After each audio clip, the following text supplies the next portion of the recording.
Hello friends, very good morning. कैसे हैं आप सब? तो स्टार्ट करते हैं आज का यह सेशन। इस सेशन में हम बात करेंगे यहाँ पे एलडीसी एपीओ एग्ज़ाम का, जो क्वेश्चन पेपर नायर द्वारा कंडक्ट कराया गया था ऑन द डेट 28 नवंबर 2022 को। तो उस पेपर को हम रिव्यू करेंगे। अर्लियर वीडियोस में हमने इस पेपर के टोटल 70 क्वेश्चंस को सॉल्व कर लिया है, जिसमें हमने टोटल 1 2 3 पार्ट में वीडियोस हमने अपने चैनल पर डाले हुए हैं। तो प्लीज़ वीडियो को गो थ्रू होइए, और वीडियो अगर अच्छा लगे तो प्लीज़ वीडियो को लाइक करें। चैनल पर नए हैं तो चैनल को सब्सक्राइब करें, और अपने फ्रेंड्स एंड कलीग के साथ ज़्यादा से ज़्यादा शेयर करें, और चैनल का पार्ट बने, चैनल को ज्वाइन करें। साथ में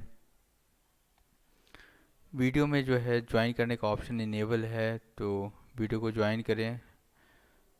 सुपर थैंक्स का ऑप्शन इनेबल है, उसमें आप वॉलंटरी कंट्रीब्यूशन कर सकते हैं। अगर आपके द्वारा मेरा किया हुआ काम अप्रिसिएबल लगता है तो प्लीज़ कंट्रीब्यूट करें टू मोटिवेट माई सेल्फ।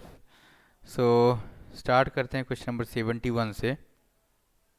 यहाँ पूछा जा रहा है, ऑप्शन नंबर ए दिया है, the number of candidates to be called for a trade test should be equal to the number of vacancies assessed. The number of candidates to be called for selection should be 3 times the number of vacancies notified.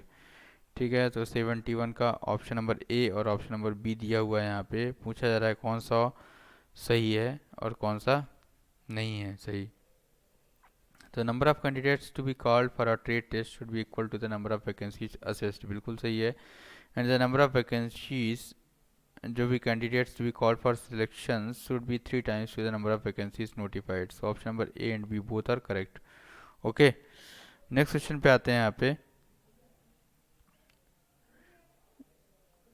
Question number 72 पूछा जा रहा है, which are the following factors need not to be included while assessing anticipated vacancies in a cadre. तो future superannuations, promotions in higher grade, anticipated deputations and mutual transfer. तो option number 4 is right answer, that is mutual transfer.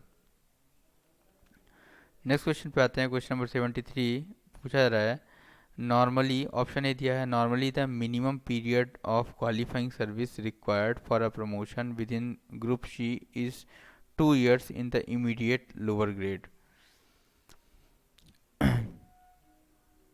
Option B दिया है, the condition of minimum period of qualifying service needed for promotion within group C must be fulfil at a time of selection और suitability test.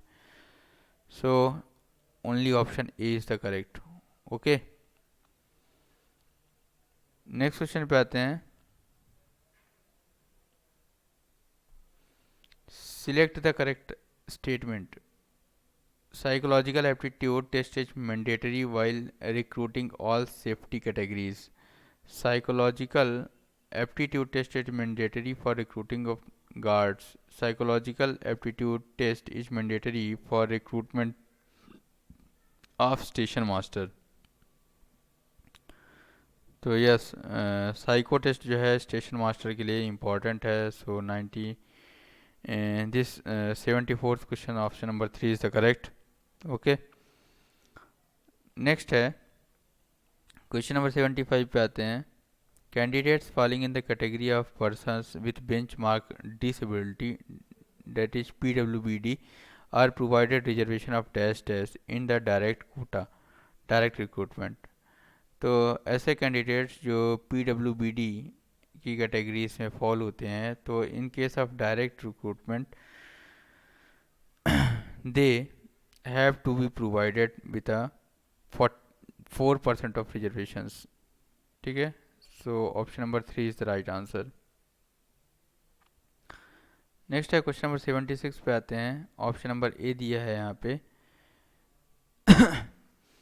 कि as per MACP modified assured career progression scheme, staff are granted financial upgradation at an interval of 10 20 30 years of continuous regular service, बिल्कुल सही है। The MACPS was introduced after the recommendations by the 6th Central Pay Commissions। ठीक है, तो ये भी सही है। So option A and B both are correct. ठीक है, नेक्स्ट है क्वेश्चन नंबर 77 पे आते हैं। Which are the following items is not indicated in the last pay certificate. तो जो भी लास्ट पे सर्टिफिकेट होगा उसमें कौन सा आइटम इंक्लूड नहीं है, यहाँ पे पूछा जा रहा है। Family declaration, details of pay and allowances, details of recoveries and none of the above. So family declarations को जो है तो यहाँ पे इंडिकेट नहीं किया जाता in last pay certificate. Which are the following units is most likely to have a staff council presently. तो अगर हम यहाँ पे स्टाफ काउंसिल की बात करें तो कौन सी यूनिट्स है जहाँ पे अभी स्टाफ काउंसिल्स प्रेजेंट है? That is RITES, NFR, construction organisation, NAIR and ICF Perambur.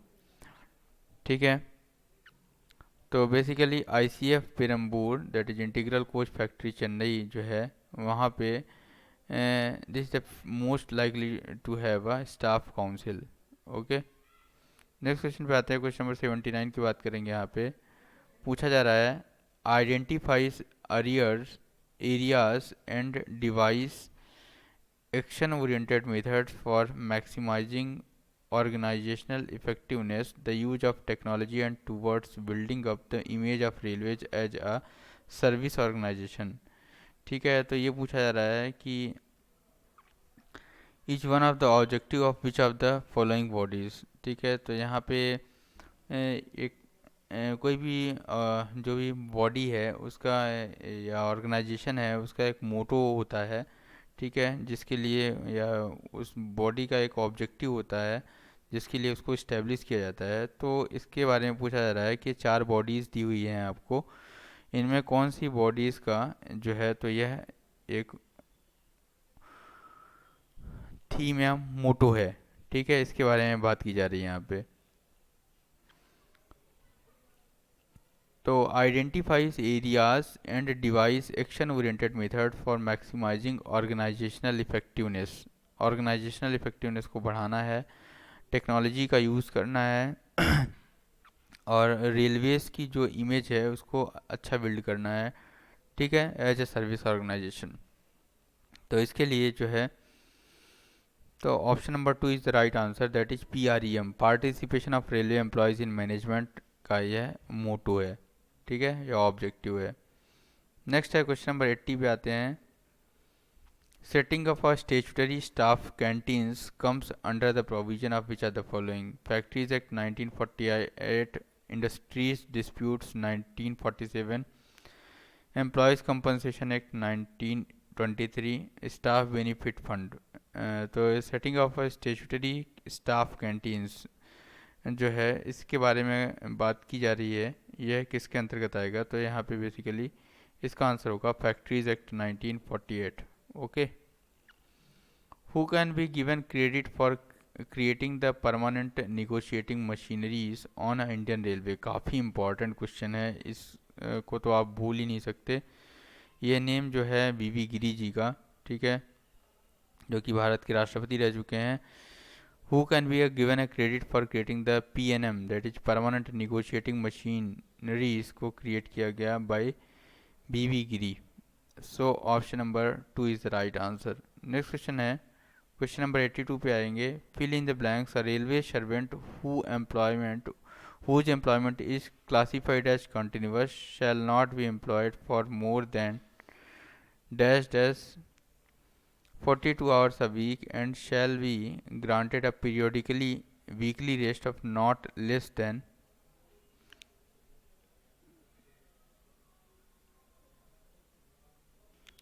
Sorry for यहाँ पे कॉन्टीन्यूस की बात की जा रही है। सॉरी, मैंने इंटेंसिव की बात कर ली। यहाँ पे कॉन्टीन्यूस के केस में जो है यहाँ पे that should be a 54 hour. Okay, so 54 hours a week and rest की अगर बात करें तो weekly rest off not less than 30 hours. Okay, so option number 3 is the right answer for a continuous category. Okay, 54 and 30 hours as per statutory limit, as per statutory limit. यहाँ पे option कुछ ने as per statutory limit पूछ लिया गया है। ठीक है, फिर आते हैं क्वेश्चन नंबर 83 पे।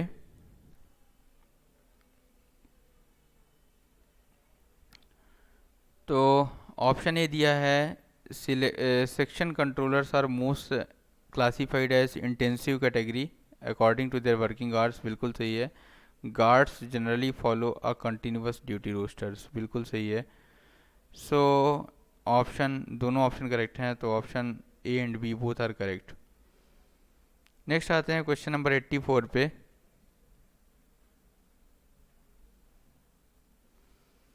पूछा जा रहा है, in order to classify a job as essential intermittent the daily duty hours are assumed as dash dash.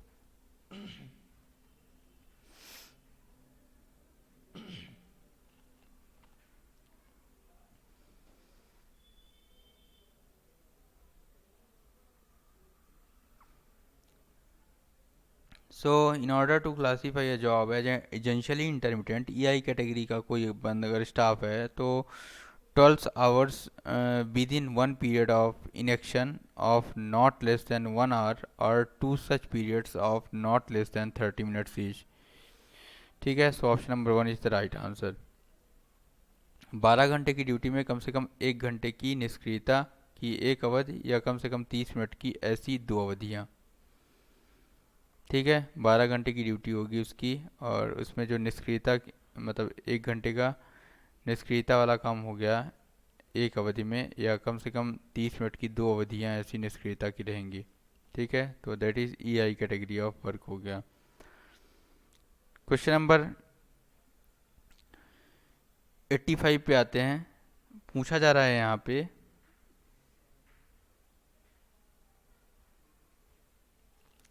कि no railway employee classified as intensive continuous और essentially intermittent shall be called for duty before availing rest of the not less than 24, 12 and 10 consecutive hours respectively।